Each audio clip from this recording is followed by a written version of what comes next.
నిన్నటిదాకా ఒక తీరు, ఇవాళ ఇంకో తీరు అని అంటున్నారు డార్లింగ్ ప్రభాస్. కొత్త ఏడాది సరికొత్త రూల్స్తో ముందుకు సాగుదామని ఫిక్స్ అయిపోయారు. అందులో భాగంగానే 1 by 1 అంటున్నారు. హమ్మయ్య, డార్లింగ్ డిసిషన్ వల్ల ఫస్ట్ బెనిఫిట్ నాకే అని ఊపిరి పీల్చుకుంటున్నారు మారుతి. ఇంతకీ డార్లింగ్ డిసిషన్ ఏంటి అంటారా?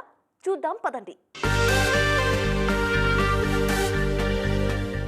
రాజాసాబ్ సినిమా టాకీ మొత్తం పూర్తయింది. జస్ట్ ఇంకో సాంగ్ మాత్రమే బ్యాలెన్స్ ఉంది. ఆ సాంగ్ ని కూడా ఇమీడియట్ గా పూర్తి చేస్తారు ప్రభాస్. సో ప్రభాస్ తీసుకున్న నయా డెసిషన్ వల్ల Maruthi full safe. Rajasaab complete కాగానే ఫౌజీ సెట్స్ కే వెళ్తారు డార్లింగ్. ఎటే స్ట్రెచ్ 60 రోజుల కాల్ షీట్స్ ఇచ్చేశారు ఈ మూవీకి. ఇక్కడ టాకీ పూర్తయ్యాక ఫారెన్ లో పాటల్ని షూట్ చేయాలని ప్లాన్ చేస్తోంది ఫౌజీ టీం. ఆ తర్వాత స్పిరిట్ కి ఫుల్ కాల్ షీట్ కేటాయించాలి అన్నది ప్లాన్. దీనివల్ల ఆయా సినిమాల లుక్ విషయంలో డిస్టర్బెన్స్ ఉండదు. క్యారెక్టర్ మూడ్ నుంచి బయటకు వెళ్లాల్సిన అవసరం లేదన్నది డార్లింగ్ నిర్ణయం. సో ఫౌజీ స్పిరిట్ టైంలో అటూ ఇటూ చూడరన్నమాట యంగ్ రెబల్ స్టార్. దీన్ని బట్టి సలార్ సీక్వెల్ శౌర్యాంగ పర్వం స్టార్ట్ కావడానికి మరింత సమయం పడుతుందనే క్లారిటీ వచ్చేసింది.